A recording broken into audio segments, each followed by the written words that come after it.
namaskar. This is Firstpost and you're watching Vantage with me, Palki Sharma.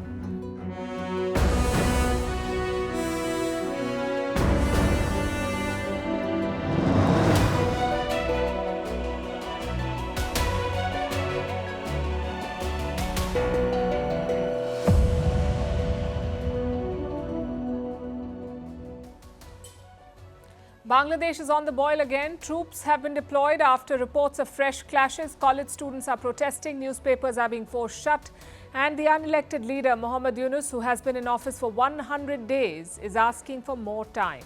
We'll bring you the latest. There's unrest on India's western border too. Tens of thousands of Imran Khan's supporters are marching towards Islamabad. They're responding to his quote-unquote final call to protest against the establishment. In Russia, Yemen's Houthi rebels have been brought to fight Ukraine as Putin deploys new weapons and new tactics. Where is the war heading? Why does Donald Trump want to fire trans people from the US Army? Do they compromise military readiness? What do experts say about this? Will Elon Musk buy a news channel now? A post on social media has triggered a lot of speculation. All about the IPL auction and how the league helps Indian cricket. Why the Vice President of the Philippines has threatened to assassinate the President. Why Amazon workers in 20 countries plan to go on strike. Why India is leading a protest against the COP29 climate deal. How the earth is tilting and why it is bad news. All this and more coming up. The headlines first. Israeli Prime Minister approves a ceasefire deal with Hezbollah in principle. But Benjamin Netanyahu still has reservations about some parts of the agreement. Any truce deal will also need to be approved by the Israeli cabinet. This comes as Israel and Iran-backed Hezbollah continue to trade fire. Iran's supreme leader demands the death sentence for Netanyahu. It's in response to the International Criminal Court's arrest warrant against the Israeli Prime Minister. Khamenei says arresting Netanyahu is not enough. He accuses Israel of committing war crimes in Gaza and Lebanon. Olaf Scholz is named by his party as its candidate for the snap election. The elections will be held in February. The embattled chancellor is facing a tough fight to win a second term. In opinion poll, Scholz's party is languishing at around 15%. The opposition Conservatives are way ahead with 33%. In Myanmar, a major ethnic rebel group says it is ready for talks with the junta. The aim is to end more than a year of renewed fighting. The conflict has ravaged areas along Myanmar's border with China. In September, the rebel groups had rejected the junta's invitation to start talks. A U.S. senator who is critical of China is visiting Taiwan. The Democratic senator has spoken out against China's human rights record.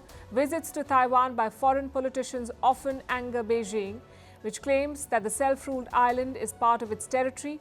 The U.S. is Taiwan's most important ally and its biggest supplier of weapons. And Team India create history in Australia, crushed the hosts by 295 runs in the opening test in Perth. The Jasprit Bumrah-led side wrapped up the contest with a day to spare. This is India's biggest ever win in terms of runs on Australian soil in test matches.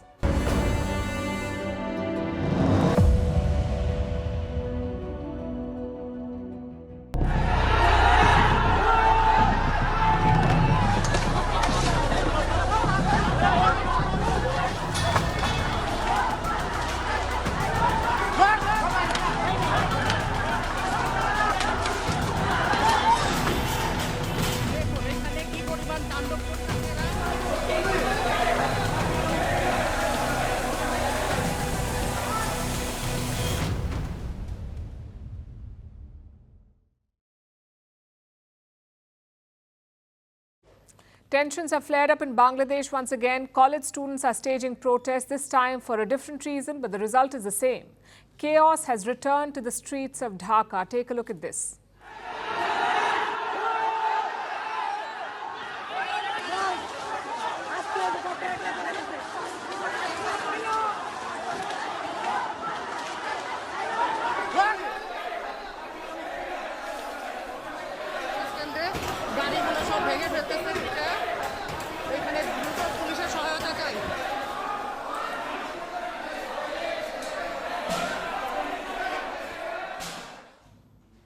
Shattered glass, looted showrooms and public property vandalized. What's worse, at least 3 students are dead. Scores of others are injured. Bangladesh has descended into turmoil once again. The unrest began yesterday. The trigger was the death of a student. His name was Abhijit. He was 18 years old. Abhijit was a medical student. He studied at Dr. Mehbubur Rahman Mullah College, better known as DMRC. Last week, Abhijit fell ill. He was taken to hospital. He was admitted to the Dhaka National Medical College. He was diagnosed with dengue. The doctors tried to treat him, but his health continued to deteriorate. 2 days after he was admitted, Abhijit could not recover. He died at the hospital. His batchmates could not believe it. They accused the hospital of negligence and leveled serious charges. One report says the hospital attempted a cover-up. They apparently offered 10,000 takas to Abhijit's family. This story has angered the student community, and the outrage has spread like wildfire. According to one report, thousands of students from 37 colleges in Dhaka assembled. They saw posts on social media about Abhijit and his death, so they decided to protest in Old Dhaka. From there, the situation snowballed. Clashes broke out between student groups. Apparently, members of the Chhatra Dal joined this crowd. They attacked the protesting students. Now, the Chhatra Dal is the student wing of the BNP, the Bangladesh Nationalist Party, the party of Khalida Zia, a former Prime Minister of Bangladesh, also the arch-rival of Sheikh Hasina, who is the ousted Bangladeshi Prime Minister. Now, some students say that the Chhatra Dal was behind these clashes. I have some quotes with me. Listen to what it says. They beat us up and 10-15 students from our college were injured. We went there to demand justice for our classmate, but were instead branded as political activists and attacked. This is what a classmate of Abhijit said. He was speaking to the local press. The clashes have caused extensive damage to government property and government colleges. Some colleges were conducting exams for first-year students. These clashes forced them to suspend the exams. In some cases, their facilities have also been damaged. Before we could understand what was happening, they attacked us. Every room was vandalized, and teachers' vehicles were damaged. The college is now a ruin. The situation remains tense. The border guard of Bangladesh has been deployed. 6 platoons were called in to manage this unrest. Now, this may appear to be a local law and order issue. It's anything but. It exposes how divided the society is, how Bangladesh is still on the precipice, one incident away from plunging into chaos all over again. Let me show you another story. The Commissioner of Dhaka warned his police force today. He said if police station chiefs fail to file complaints, he will suspend them. This is after some rickshaw pullers complained, saying that the police was harassing them and local gangs were extorting money. When you connect these dots, you see a complete breakdown in the law and order situation, and all this is happening on Mohammad Yunus's watch. He is the interim leader, the unelected interim leader, tasked with bringing Bangladesh back on track and ending the cycle of violence. Last week, he completed 100 days in office, but he says he needs more time. We will complete some mandatory reforms and then go for the highly sought-after election we all are looking for. I would request you to keep patience till then. We want to create an exemplary electoral system that can be followed for years. It will save our country from annual political crisis. To ensure these, I am asking for the necessary time from you. He's asking for the necessary time, he says. What is the necessary time? Earlier in an interview, Yunus said the interim government may stick around for up to 4 years, even though his record so far is dismal and his country remains on edge. Just a few hours back, we received another report. A fresh protest broke out in Dhaka. The target this time was a newspaper that is critical of Sheikh Hasina, but the protesters wanted this paper to shut down. Do you know why? Because they said it was, and I'm quoting, it was anti-Islam and pro-India. Now, these may seem like sporadic, unrelated incidents, but they deliver the same message. Bangladesh urgently needs a stable government, else every little dispute and disruption will blow into a national crisis.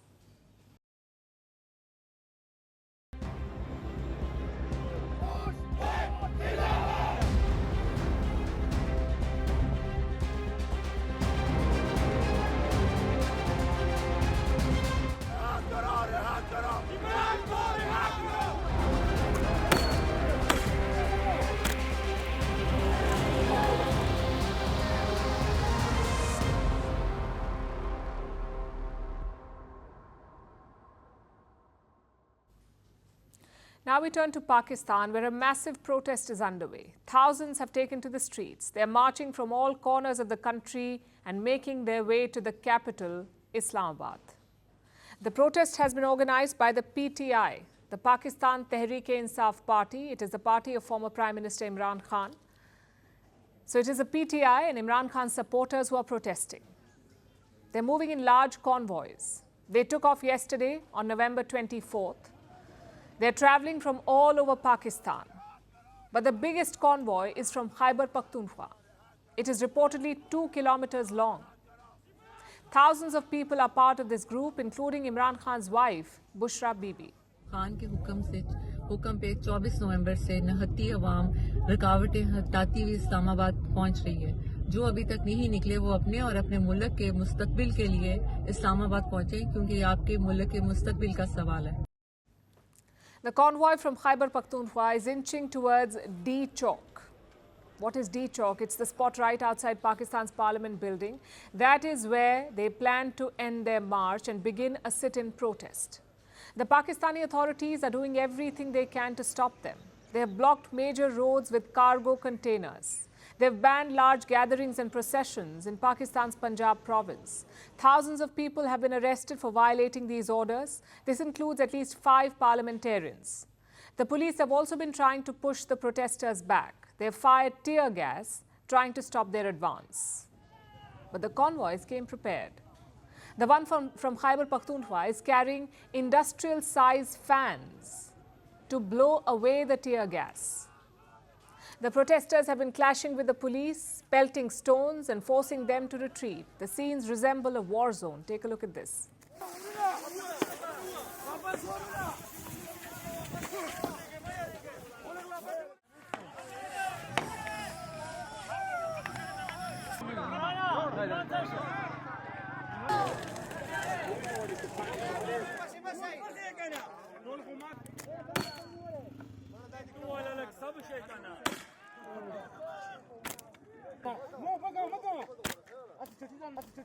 Despite the pushback, the protesters are undeterred. They're still on the move. They say they won't stop until their key demand is met, and that is the release of Imran Khan. Our lives are ready for Khan. The call given to us by Khan is a final call, and we are here. We will continue our protest and won't leave until Khan is freed. We will not go back until we see Khan here. So our protest will not end. Imran Khan has been in jail for more than a year now. He faces dozens of criminal cases. Every time he gets bail in one case, another one suddenly appears.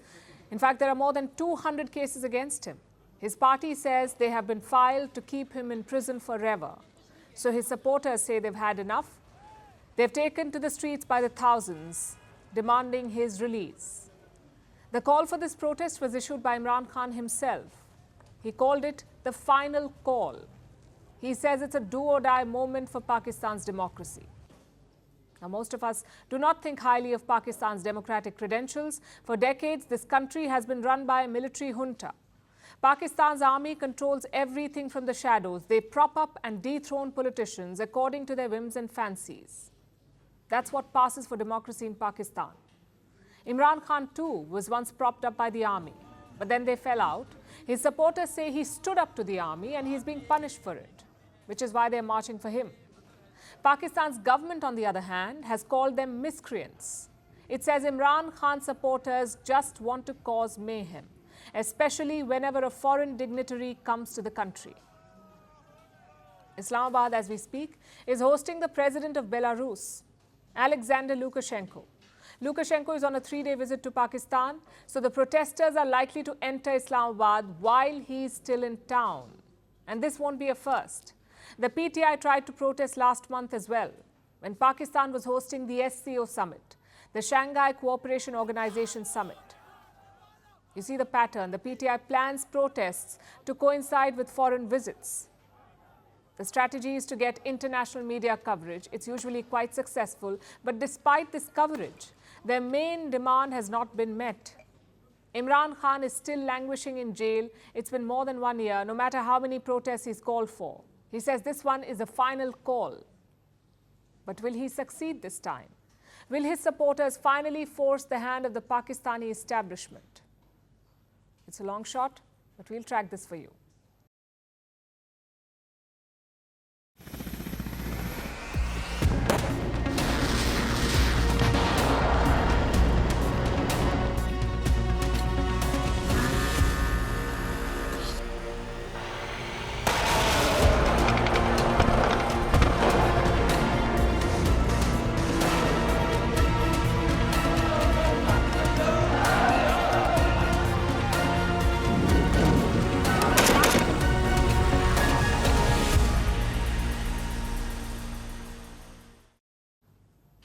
Vladimir Putin is making moves again. The war in Ukraine is escalating. Russia has launched a sweeping attack with new and deadlier weapons.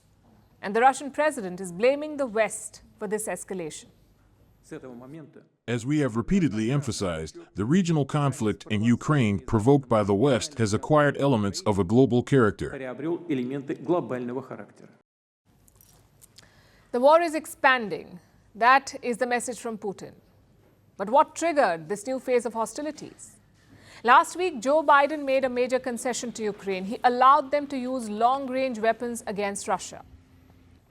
After the US, other Western powers followed suit. France and the UK also gave their approval. And Ukraine wasted no time after that. It struck a Russian weapons depot last week using Western long-range missiles. Putin responded by launching a new hypersonic missile at Ukraine. Now, this is a brand new weapon, never used before. The missile is called Areshnik. It means the hazel. Putin says this new weapon is unbeatable. Because there are no means to counteract such weapons today. The missiles attack targets at a speed of 10 Machs. This is 2.5 to 3 kilometers per second. The modern air defense systems in the world and the anti-missile defenses created by the Americans in Europe do not intercept such missiles. This is excluded. This missile is faster than the speed of sound. It can penetrate the world's most reliable air defenses. And there is no weapon capable of stopping it. Putin repeatedly emphasized on this point. And he's far from done. He's using more lethal weapons in Ukraine now, like he did last night. Russia launched more than 100 glide bombs on Ukraine. And what's a glide bomb? These are old Soviet-era bombs, but they've been upgraded. Russia has installed a satellite navigation system, rudders, and pop-out wings on these bombs. So when they're dropped on a plane, these bombs don't simply fall, they glide towards their target, and they hit them with precision. Each bomb weighs between 500 to 3,000 kilos, which makes them extremely powerful. Russia has been using these bombs for a few months now. More than 1,000 glide bombs have been dropped on Ukraine so far. So obviously, Zelensky is raising concerns. He says Ukraine is defenseless against these new Russian weapons. Beyond words, action is needed. And in particular, on my instructions, the Minister of Defense of Ukraine is already holding meetings with our partners on new air defense systems, the kind of systems that can protect lives from new risks. So Zelensky wants more military aid now.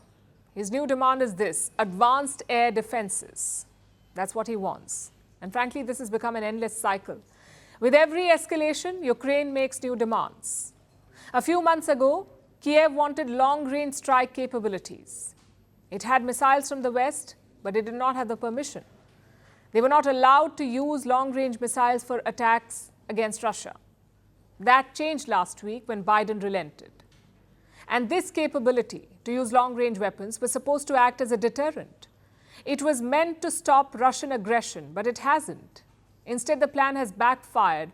Not only has it failed to shift the momentum on the battlefield, it has also exposed the gaps in Ukraine's defenses. Russia senses an advantage here, so it's doubling down. It is sending more troops to the front lines. Russia is bringing in mercenaries from Yemen now. Reports say hundreds of Yemeni men have been recruited to fight for Russia against Ukraine. These are believed to be Houthi rebels. They have been promised lucrative salaries and even Russian citizenship to join the war against Ukraine. And this fits a pattern too. Russia has been ramping up military recruitment through attractive job offers like this one. Reports say Putin is now promising debt relief to new recruits. This only applies to Russian citizens. If you sign up to join the fight against Ukraine, the Russian state will pay off your loans. That is apparently the promise. Moscow is also increasingly relying on foreign recruits to sustain the war. First, it was the North Koreans. Now it's the Houthis from Yemen. But how did they end up in Russia? According to one claim, Moscow began recruiting from Yemen way back in July. The first recruits began arriving in Russia in September. Now, all of them are trained, not all of them are trained soldiers, in fact. Some are experienced fighters, but most others have no military training at all. So how did they end up on the battlefield? Apparently, they were duped. They were promised jobs in areas like security and engineering, but when they reached Russia, they were sent to the front lines. And this is not a unique case. Such stories have been coming out of Russia for a while now. Something similar, in fact, happened to Indian citizens as well. New Delhi raised this with Moscow. Prime Minister Modi personally discussed this with the Russian president. This was in July when he visited Russia for summit talks. Modi asked for the return of Indian citizens who unwittingly ended up in the war. And in the months that followed, most of them were brought back to India. But now the situation in Ukraine is worsening. Looks like the war will intensify before it ends, and it will have casualties not limited to Russia and Ukraine.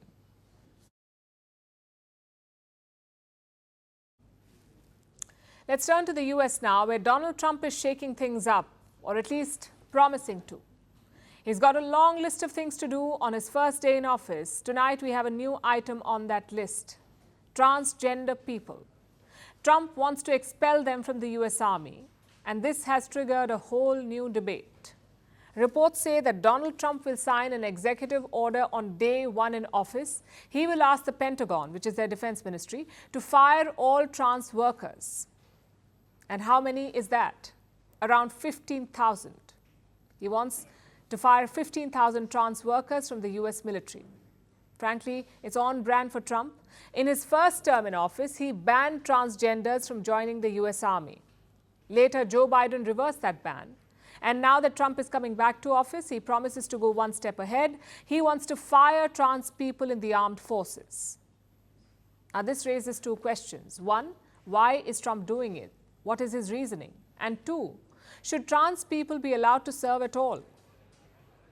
Let's take the first one first. Trump has given no reason this time, no reason why he wants to fire them. But in the past, he has blamed medical costs and disruptions. Although it's evident that this is not about cost, it's about politics. Trump opposes the idea of expanding trans rights, and he has turned it into a culture war. On one side are woke, pro-trans Democrats. On the other side is a realistic and conservative Donald Trump. That is how he has framed the issue. Which brings us to the second question. Is this the right call? Should trans people be allowed to serve in the military at all? Again, there are two factors to consider. Number one is the strategic impact. Will trans recruits affect the efficiency of the military? And number two is the social impact. Will this affect harmony in the ranks? Will it divert attention from other urgent issues? Let's look at both these factors. In 2017, when Donald Trump banned the entry of trans people into the army, there was a lot of scrutiny and debate. His top general opposed the ban. He said joining the ranks cannot be about identity, it's about standards. If you meet those standards, you're fit to serve, irrespective of your gender. Listen to what he said. In my view, we're a standards-based military, as you point out, and we're concerned about the deployability and effectiveness of any of the service members. And so if you meet the medical, the behavioral health, the conduct standards and the physical standards, et cetera, then it's my view that you should be welcomed in. And I don't believe there's anything inherent in anyone's identity to prevent them from serving in the military. It's about standards, not an identity. It's not about identity, it's about standards, is what he said, and he wasn't alone in saying this. 56 retired admirals and generals opposed that ban. They asked Donald Trump to reverse it. So these generals say that having trans people in the army does not compromise it strategically. Then we come to the medical side of it. In 2015, the American Medical Association joined this debate. They said trans people should not be banned from the army. They said it was based on bad science. That's the medical view. Now let's talk about the next factor, which is the social impact. Transgenders are a vulnerable community. Yes, most democracies and rule books protect them, but societies are less welcoming. Much like militaries, societies are set in their ways. So recruiting trans people into the army would be a major shift. It may encourage the society to accept them. Having said all of this, we must admit some realities. Only 19 militaries in the world recruit trans people. That's 19 out of more than 200.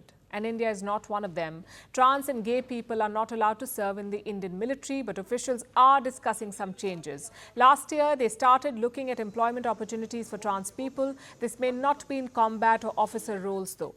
Either way, the fact is that this remains a niche debate. It is limited to progressive democracies with rule of law. The rest of the world does not care. Plus, this is a big change for a rigid institution. Most militaries have decades of traditions and beliefs. Right or wrong, they exist. Changing them will never be easy.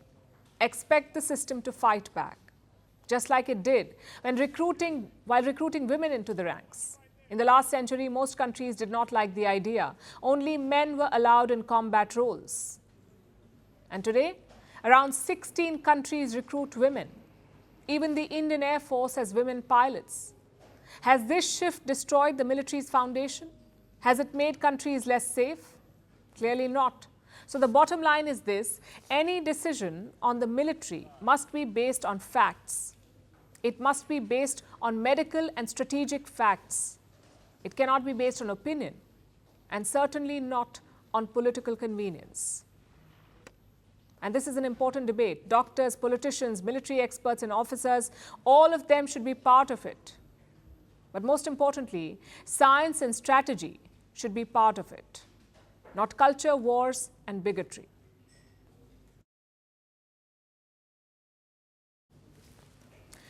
Elon Musk has launched rockets, built a major car company, bought Twitter and turned it into X, planted a chip in the human brain and helped Donald Trump win the presidential election. What next? What will Elon Musk do next? Will he buy a news channel? We ask because of a tweet this weekend. It was posted by Trump's son, Donald Trump Jr. He tagged Elon Musk and asked about buying a news channel. Which one? MSNBC, the liberal news network known for its anti-Trump stance.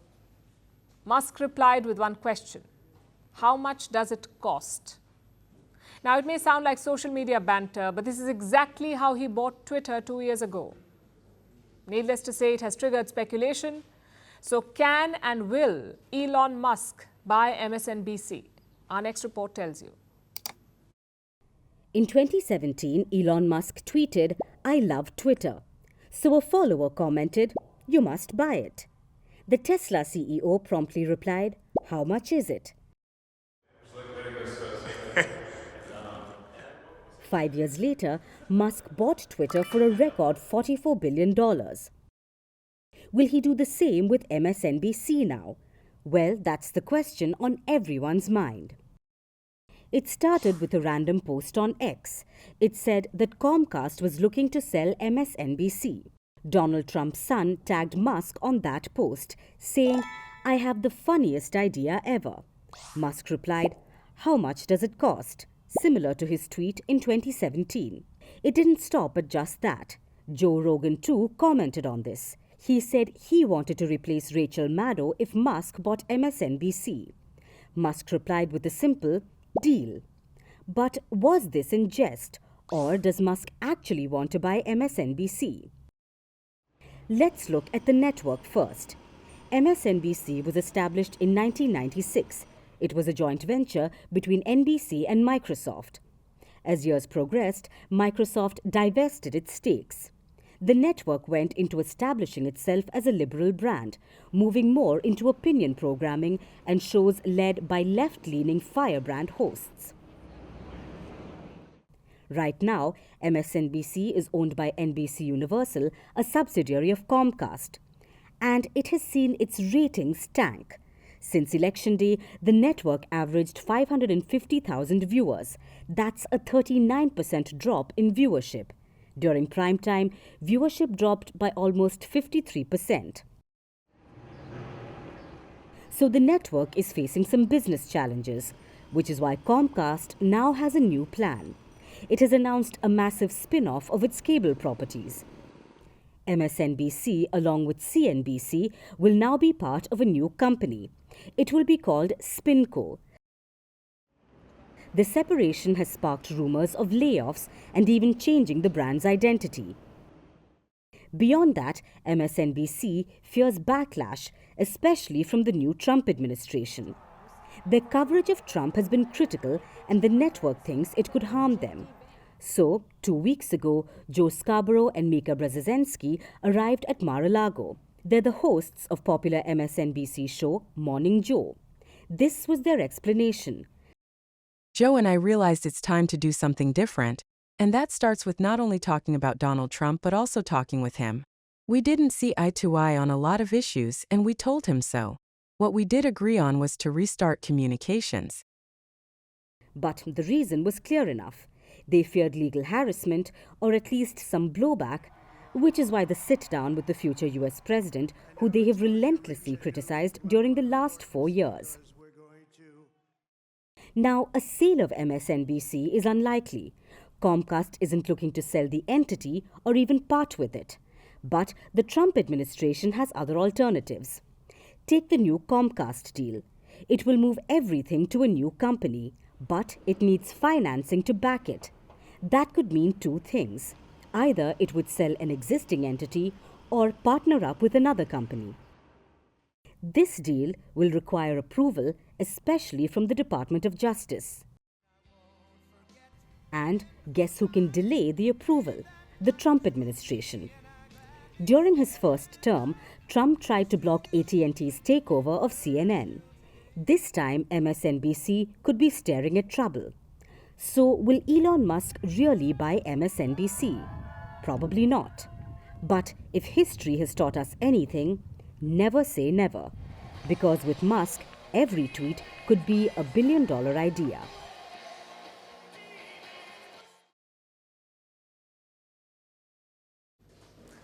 The IPL auctions are underway in Jeddah.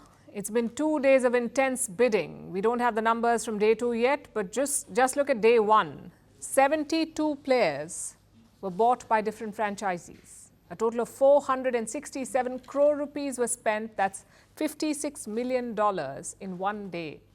It tells you how big the Indian Premier League has become. As expected, the Indian superstars were in high demand. Rishabh Pant fetched 27 crore rupees. It was the highest bid in IPL history, 27 crores. Shreyas Iyer was sold for 26.7 crore rupees. Venkatesh Iyer, 23.7 crores. Arshdeep Singh, 18 crores. Yuzvendra Chahal, also 18 crores. And KL Rahul at 14 crores. These were some of the highest bids yesterday. The whole country knows about them, but that's not the beauty of the IPL auctions. Do you know what is? A young spinner from a small village getting his first IPL contract, or an uncapped batter triggering a bidding war. That is the beauty of the IPL auction. It's a once-in-a-lifetime opportunity, a ticket to livelihood and success for dozens of lesser-known Indian cricketers. That remains the IPL's main goal. Yes, it's worth $16 billion.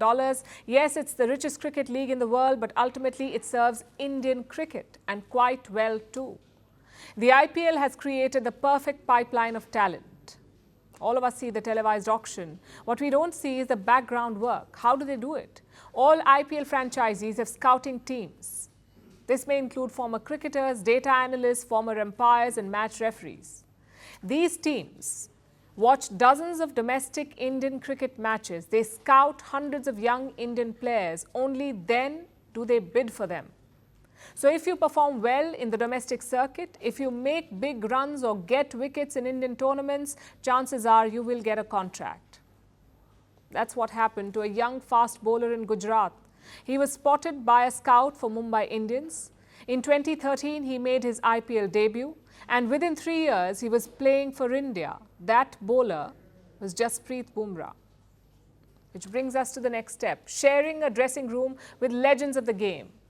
You can see how they prepare, what discipline they have, and even ask them questions about the game. Just consider Yashasvi Jaiswal. He was the star of India's win against Australia today. He made 161 runs in Perth. Now, Jaiswal played along with England's captain, Jos Buttler, for the Rajasthan Royals team in IPL. He says Buttler guided him like a brother. Another example is KL Rahul. He used to play in Bengaluru with Virat Kohli. He says he tried to replicate Kohli's fitness journey and routines. Rahul too starred in India's win today. So my point is quite simple. You cannot be what you cannot see.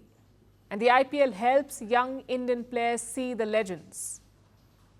Which brings us to the final stage, pressure and temperament. Being skilled and talented is important, yes, but you must display those skills under pressure. Enter sold-out IPL matches.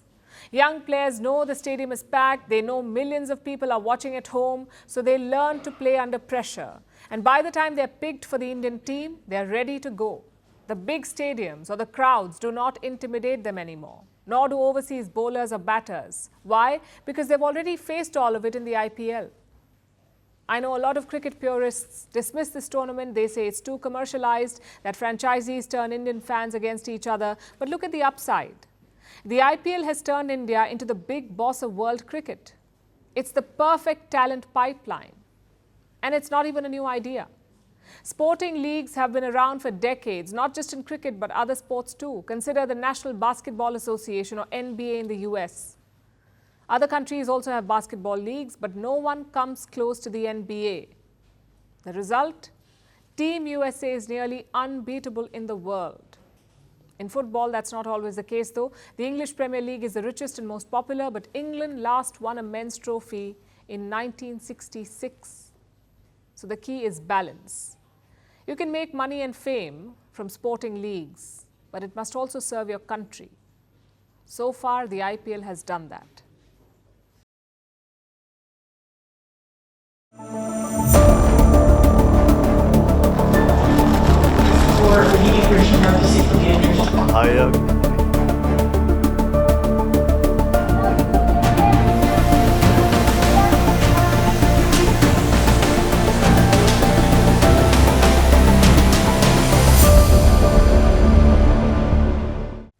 Our next story is from the Philippines. An assassination plot has alarmed the nation. The target is the president, Ferdinand Bongbong Marcos Jr. Now, this would be alarming on its own, knowing that the president's life is under threat. But what's worse is the plotter. It's his own vice president, Sara Duterte, the daughter of former President Rodrigo Duterte, and the person who will succeed Marcos if he dies. Yes, the vice president of the Philippines has threatened to assassinate the president. And she said this publicly during a press conference on Saturday. She was addressing a question about her own safety. And she said, and I quote, "Don't worry about my security because I've talked with somebody. I said, if I'm killed, you'll kill BBM, Liza Araneta, and Martin Romualdez. No joke, no joke." This is what she said. Now, BBM stands for Bongbong Marcos, BBM. He often goes by his initials. Liza Araneta is his wife and the First Lady. And Martin Romualdez is the Speaker of the House of Representatives in the Philippines. He's also the president's first cousin. Now, the feud between the Duterte and Marcos families is an old one, but this is a new low. Marcos is not taking the threat lying down. He addressed the Philippines today and he vowed to fight the threat. It's worrying the statements that we heard from the past days. There are numerous expletives and threats, plans to assassinate some of us. That criminal plot should not be allowed to pass. I'll fight it. So how did it come to this? How is the vice president openly making threats against the president and his family? Let me give you some background. The Marcos and Duterte families are major political dynasties in the Philippines. President Marcos' father was also president. In fact, he ruled the country for 21 years. He was considered a dictator. Marcos Sr. was eventually ousted. He fled to the US and he died there in 1989. So his family, including Marcos Jr., became political pariahs for a while. But they slowly returned to politics. Bongbong Marcos Jr. became a provincial governor in 1998. He joined the lower house of Congress in 2007 and then became a senator in 2010. His sister, Amy Marcos, is a senator. His son, Ferdinand Sandro Marcos III, is a congressman. It's a classic case of dynastic politics. And that is the Marcos clan for you. On the other side, you have the Dutertes. Rodrigo Duterte was the previous president of the Philippines. He served from 2016 to 2022. His daughter, Sara, is the current vice president, the one who issued the threat. One of our brothers is a congressman. Another is the mayor of Davao City, the family's home turf. So it's another strong political dynasty. These two clans, Marcos and Duterte, came together in the last election. They contested together in 2022. Bongbong Marcos for president, Sara Duterte for vice president. It was understood that Sara would succeed Bongbong Marcos in the next election in 2028 because Bongbong cannot be president again. In the Philippines, you have only one term, 1 6-year term. Hence the alliance between these dynasties to keep power between themselves. The partnership was widely successful. They blew away the competition in the 2022 presidential election. It looked like nothing could stop them. But then cracks started to appear. They had differences over China. The Dutertes were seen as soft on China, especially when it came to Beijing's bogus territorial claims in the West Philippine Sea. Former President Rodrigo Duterte reportedly had a gentleman's agreement with Chinese President Xi Jinping. But Marcos Jr., the current president, has taken a different approach. He's outspoken about China's land grabbing. And he has increased cooperation with the US, bringing in more American troops to help defend the Philippines. That's one problem area. Another point of contention is the drug war. Rodrigo Duterte started it as president. He mobilized the so-called death squads to kill drug dealers. These were extrajudicial killings. Duterte said they were necessary. But now he's being investigated for them, both by the Filipino police and the International Criminal Court, or the ICC. As president, he rejected the ICC, but the Marcos administration says they will cooperate with the International Court. That's problem number 2. Then we have Sara Duterte. She too is under investigation for corruption, for misusing public funds. In fact, she was being asked about this probe and whether she faced any security threats. And that is when she said she had made arrangements to assassinate President Marcos. And she has told the assassin, and I'm quoting again, "If I die, don't stop until you've killed them." This is how the whole situation unfolded. Two political dynasties join hands to come to power and are now at each other's throats. The Marcos clan will make the next move. Sara Duterte might even end up in jail. And then the Dutertes will hit back. So it seems that this feud will definitely get worse.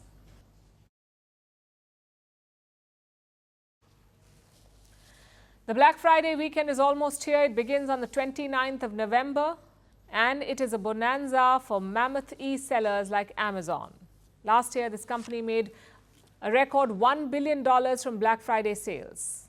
But Amazon workers are making sure that this year is different. Thousands of workers are gearing up, not to sell, but to strike. In more than 20 countries, including India, Japan, the US, and the UK.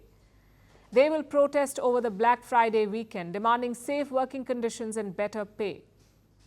How will this impact Amazon? Here's a report. We are going to be the Earth's best employer and the Earth's safest place to work. That is what founder Jeff Bezos said about Amazon in 2021. Cut to today, when thousands of workers are planning to protest against the company to press for better rights. They will strike between Black Friday, which falls on November 29th, and Cyber Monday, which is on December 2nd. Hitting Amazon when it hurts, one of the biggest shopping weekends of the year. Amazon workers are planning to strike in more than 20 countries, in big cities across India, Japan, the US, the UK, Canada, Germany, Turkey, and other countries. In the UK, protests are planned outside Amazon headquarters. In Germany, workers will go on strike at Amazon warehouses. Meanwhile, hundreds will rally in French towns. While the kind of protest varies, the mission is singular: to make Amazon pay. That is the name of the campaign, which calls on Amazon and Jeff Bezos, the world's second richest man, to pay fair wages to the workers and improve their working conditions. Amazon is one of the largest private employers in the world, but its warehouses are notorious for unsafe working conditions. The health, safety, and treatment of its workers have been a concern for years. The company's warehouse workers suffer injuries at almost 80% higher than in other warehouses. The injuries spike during big shopping events. Amazon facilities have even witnessed workers dying within hours of each other. Things haven't been good for years, which is why this is not the first protest against the company. While minor strikes prop up sporadically, this is the 5th global protest against Amazon. Last year, thousands went on strikes in more than 30 countries on Black Friday, but the protests have yet to bring big changes. Reports say that Amazon is still a nightmare for workers. More than 2/3 of workers plan time off in September to deal with pain and exhaustion. More than half feel burnt out. Matters are worse in some places. In Amazon India's warehouses, about 86% of the workers don't get adequate washroom breaks. 46% aren't paid enough to meet their basic needs. About 80% find work targets very difficult to achieve. These are inhumane conditions. But this is not all Amazon is under fire for. Workers and activists are also demanding tax justice. This is a major issue in countries like the UK, which are suffering from a cost of living crisis. Amazon UK only paid corporation tax for the first time last year. The year before that, the company made $278 million in profits, but paid no corporation tax thanks to tax breaks. People say this needs to stop. They are also demanding environmental sustainability from Amazon. Its annual carbon emissions have grown by more than 34% since the year 2019. But amid the outrage, Amazon has defended its practices, saying that while we're always listening and looking at ways to improve, we remain proud of the competitive pay, comprehensive benefits, and engaging, safe work experience we provide our teams. Competitive pay and safe work environment, it seems. Now, if only Amazon could purchase the same hearing aids they sell on the platform. It was a tense weekend for Baku. Azerbaijan was hosting the annual UN Climate Summit this year. That's the COP29. It was supposed to end on Friday, but the meeting dragged on almost by 33 hours. The issue was climate financing. You see, climate change did not begin in the last decade or even the last 20 years. It's the result of decades of emissions, pollution, and actions that harm the planet. The culprit is the developed world, the rich nations. Their actions led to climate change. So it's obvious that they should be the ones paying for it, sort of like reparations. The developing nations asked for $1.3 trillion every year. 1.3 trillion every year. The rich nations did not agree. This led to weeks of bitter negotiations. The developing countries walked out of the room. Comment, sir.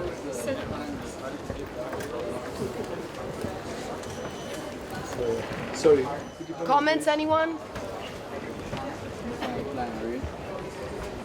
As you can see, there.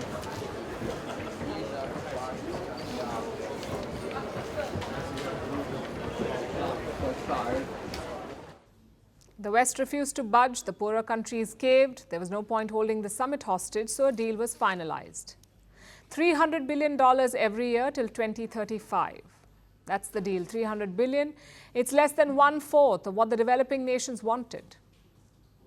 But this is what they had to settle for, a deal that offered too little and too late. They took it, but not without making their displeasure clear, and leading the charge here was India. Excellency, I regret to say that this document is nothing more than an optical illusion. This, in our opinion, will not address the enormity of the challenge we all face. Therefore, we oppose the adoption of this document. We oppose the adoption of this document. India accounts for 17% of the global population, 1/7. But when it comes to emissions, India accounts for less than 4%, which places India in a unique position, a position of leadership. India is the world's fifth largest economy. It has emerged as the voice of the global south. It is bearing the brunt of climate change, but also leading with climate action. And New Delhi had a lot of problems with this deal.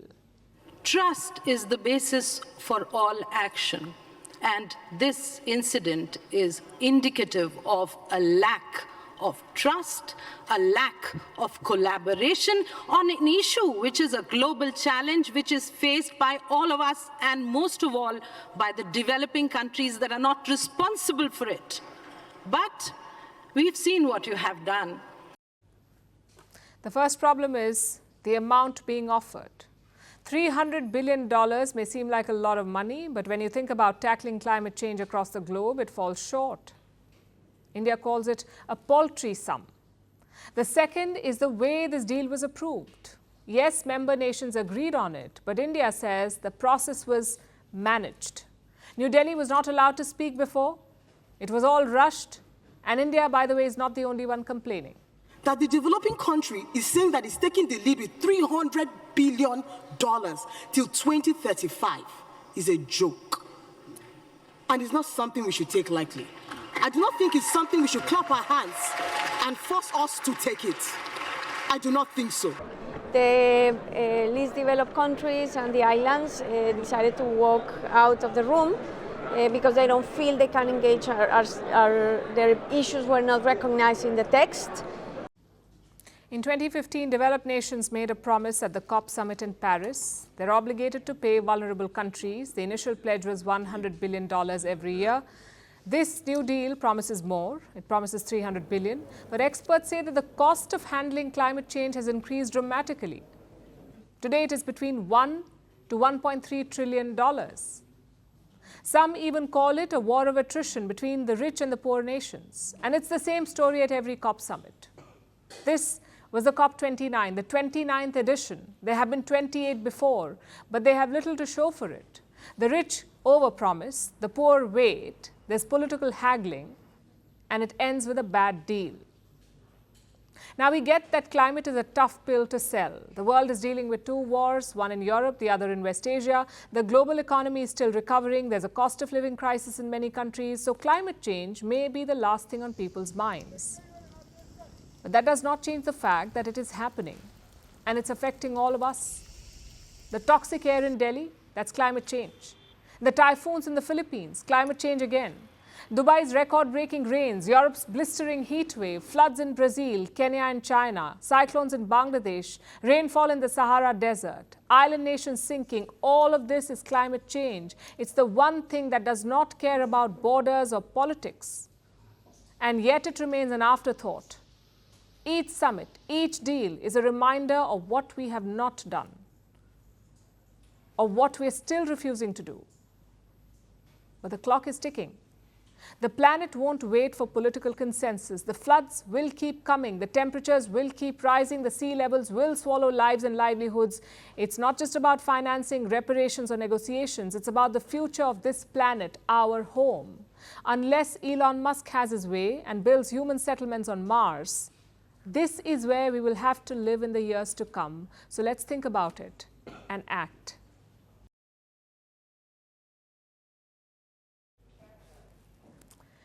Water is not only important, it's also powerful. So powerful that it affects how the earth spins. Over the years, humans have been overusing water, especially the groundwater. We deplete about 75 trillion gallons of water every year. We're sucking the earth dry, and this is changing how it spins. The earth's tilt, or the axis, has shifted by more than 31 inches. And this is not good news for us. Our next report tells you why. We humans love water. We can't live without it, but we don't know how to live with it either. Groundwater makes up 99% of Earth's liquid fresh water, and the world over, it's being depleted rapidly. By how much? About 75 trillion gallons a year. We have pumped out colossal quantities of water, and this has changed how the planet spins. Earth spins on its axis. This is an imaginary rod around which the planet turns. Between 1993 and 2010, humans pumped out 2,150 gigatons of groundwater, and this shifted the axis by 31.5 inches. In other words, excessive groundwater pumping has deviated the planet. So, how did this happen? You see, the Earth is not a perfect sphere. It's kind of shaped like a potato, lumpy and imperfect. Its surface is filled with mountains, plains and water bodies. They are spread across the planet. And with this topography, the planet spins. It's constantly spinning like a top. Now, what would happen if you shift a mountain range? What if you moved an ocean? Or if you sucked the groundwater dry? Any of these things would move the mass on this potato top. Its balance would go awry, and the potato or the planet would wobble. That's exactly what's happening now. With enough water removed from the planet thanks to groundwater overuse, the planet is wobbling. Its axis has shifted. And this is not good news for us. It's a sign of the problematic times ahead. It was only in the early 2000s that scientists first saw a similar change. The Earth was behaving strangely. Its spin was out of balance. The Earth's tilt had shifted, and nobody knew why. All hell broke loose. It was only about a decade later that scientists learned why. And the answer was stranger than the scenario itself. The axis changed because of global warming, because the polar ice sheets were melting, the glaciers were melting. So, believe it or not, water influenced our planet's spin, because again, mass was moved around on the planet. Back then, humans were to blame for the tilt. Today as well, humans are to blame, and we will suffer the consequences of it. While the shift is not apocalyptic in itself, it is a cause for worry. Thanks to climate change, sea levels are rising. They are expected to rise by a foot by 2050. Earth's tilt will only exacerbate the situation. When the planet shifts while spinning, it redistributes the matter on its surface too, like the water. So, when Earth tilted by 31.5 inches, it caused about 0.24 inches of sea level rise. While this may not sound like much, the average sea level has risen 8 inches since 1880. This has been enough to make floods and storms worse, to displace thousands, to put whole cities and even countries at the risk of sinking. So it's hard to ignore the sinking feeling, that even a minute increase in sea level would make these repercussions much worse. So our planet's tilt is the collateral damage in this war between man and Earth.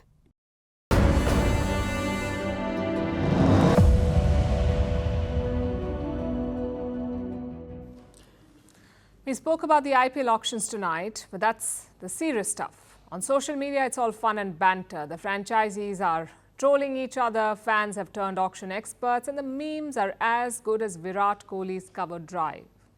I know the players are happy today, but not as happy as the income tax department.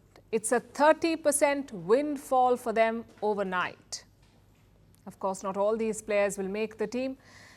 Some of them will be on the sidelines, warming the bench for 10 crore rupees or carrying water bottles for 8 crore rupees. If you ask me, they are the real winners. Either way, take a look at how the internet reacted to the auctions.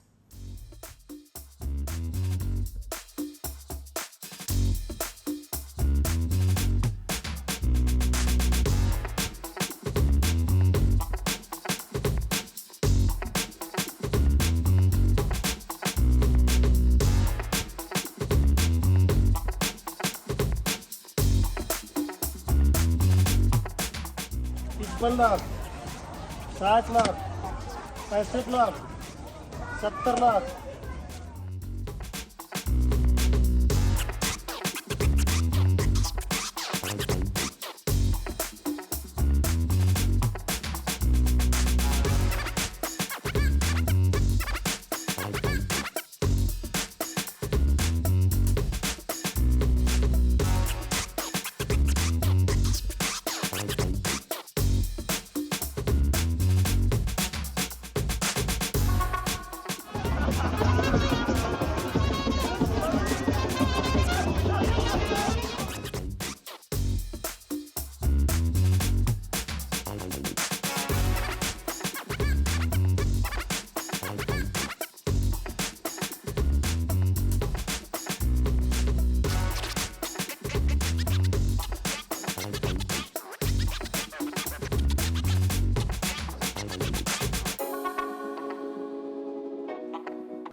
Now it's time for Vantage Shots, images that tell the story. Canadian Prime Minister Justin Trudeau trades friendship bracelets and dances at Taylor Swift's Eras tour. Thousands protest outside the Georgian parliament, accusing the government of rigging the election. And Paris's Champs-Élysées glitters with Christmas lights. Finally, we're taking you back in history. On this day in 1963, US President John F. Kennedy was buried at the Arlington National Cemetery. It was 3 days after he was assassinated. Nearly 1 million people attended his funeral procession. Leaders and representatives from more than 100 countries were also present. We're leaving you on that note. Thank you for watching. We'll see you tomorrow.